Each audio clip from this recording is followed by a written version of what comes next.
Man, what it do, y'all? YouTube, man. Kid DC Wrestling back once again. So much to get into, so much to talk about. I ain't gonna waste any time. I'm gonna get right into it like usual. Hangman Adam Page has ended the reign of Jon Moxley. Jon Moxley is no longer the AEW World Heavyweight Champion. Such a crazy ending to the show, man. So much happened. Not just in this show, but even in this match. You know, from Jon Moxley bleeding like he's trying to audition for the Passion of the Christ, Bryan Danielson returning, Darby Allin ascending from the heavens like he's Sting, Swerve, Will Ospreay Swerve helping Hangman, his biggest rival. So much happened in this main event, man. It was just such an amazing ending to the show. And, like I said, man, it was the right call. It was the right decision. Hangman winning the AEW World title.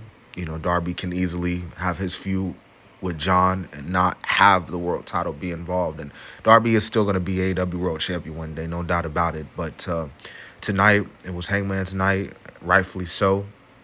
And match was crazy, dude. Like, so much, again, blood, guts, craziness. Like, it was a lot of shit going on, man. Like, I'm not going to hold you. Like, Jon Moxley took some brutal ass bumps in this match, man. And, we probably won't see him for a little while. If it wouldn't surprise me, but definitely the right decision, right call. And, just a dope main event, man. Very good. Now, Okada and Omega was the semi-main event. This was the winner-takes-all match. And granted, I'm not going to sit up here and say this was a bad match. You know, this was a good match, a very good match. Some will even say that it got good towards the ending.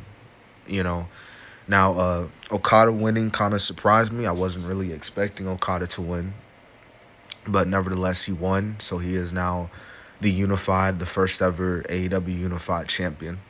And kind of similar to Punk and Cena in a way, you know, like this match was good, but it definitely wasn't on the levels of their previous matches. Obviously, their matches they had in Japan were hell of a lot more, you know, at it. But not taking it away was very good match, no doubt. Toni Storm, shockingly enough, retaining the AEW Women's World Championship against Mercedes Moné. Again, this surprised me because I even said in the previews, I said it all week, I thought Mercedes Moné was winning. And, to see Toni Storm win, very good moment for her. This gives Mercedes her first loss in AEW. And still a lot for Mercedes to do. She's still the TBS champion. She still's got like 2-3 more belts on her shoulders. So this doesn't necessarily in a way hurt Mercedes Moné. But this definitely does a lot for Toni and her career. You know, this was very good women's match. Not the greatest women's match in history. I wouldn't even say the greatest women's match in AEW history, but good match nonetheless. Now, Hurt Syndicate versus Jet Speed and the Patriarchy. Match was okay, I guess. You know, it was alright. Nothing really to it. You know, the Hurt Syndicate, their entrance was dope, but I didn't really matter most of it for the match. What happened afterwards is what got a lot of people talking, man. You know, the pipe, I can't call them right. Kip Sabian and Nick Wayne and Mama Wayne turned on Christian Cage. Long time coming. You know, it was only a matter of time. Copeland literally told him that was exactly what was going to happen. Like, they were going to drop you like a drop of flies, you know, sooner rather than later. And ironically enough, Cope coming to the aid, and FTR got involved too. And for Adam Copeland to tell Christian, like, you need to go find yourself. You know, this is the start of the slow build towards the ultimate reunite of Christian and Copeland, or Edge. Christian and Edge and Christian. And I'm not mad at that whatsoever. No, whatsoever.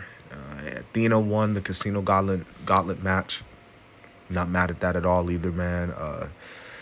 Athena, she she deserves it 100%. She's been killing it, obviously, as Ring of Honor World Champion, Women's World Champion. The match was good. It was pretty solid actually. You know, a lot of people said it was better than the men's gauntlet, which we'll get into in a minute. But Swerve Osprey beat the Young Bucks. This is definitely one of the better matches of the night. Although the only nitpick that I really have of this match is I wasn't a big fan of a lot of the near falls, obviously. But then again, that's what you're gonna get when you watch a Young Bucks match, a Will Osprey match. You're gonna get those type of sequences and them little no sell move, near fall after near fall. Like you're gonna finish your fest. You're gonna get that type of match. But regardless, it was still one of the better matches of the night, no doubt about it. Some will say, some a lot were even saying some of the best tag match of the year for AEW. So now Dustin Rhodes, you know, winning the vacant AEW TNT Championship, and although it was a feel good moment, for Dustin winning the title in his home state, very emotional overall. But this shit, man, with Adam Cole, not only did it obviously bring the show down a little bit, but it's hurt, man. I'm not gonna lie to you, it hurts. I'm not gonna dive too long on the topic. I already know I'm pretty long on the video, but obviously Adam Cole, having to not only vacate the TNT title, but bring up emotionally the possibility that he may never wrestle again.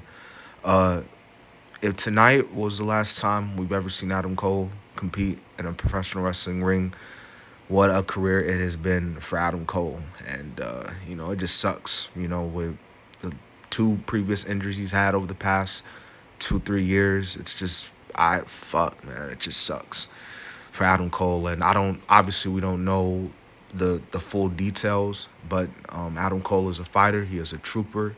And hopefully, by the grace of God, he will overcome whatever this is and he will come back. MJF won the Casino Gauntlet match. It was it was long, 34 minutes 55 seconds. MJF kind of, I know a lot of people were saying that him winning was kind of underwhelming, but for the most part, I mean, he was one of the favorites in my mind to win. And then the Ops defeating the Death Riders. It was a pretty good trios match. I know a lot of people, well, not a lot of people. I thought it was good. I thought it was good for the most part. So nothing really more you could say. It's Samoa Joe getting attacked at the end. But yeah, overall, AEW all in Texas. Very good show. I wouldn't necessarily say this was a top 5 AEW show of all time, but it was definitely a good one, no doubt about it, and a very good ending for sure. And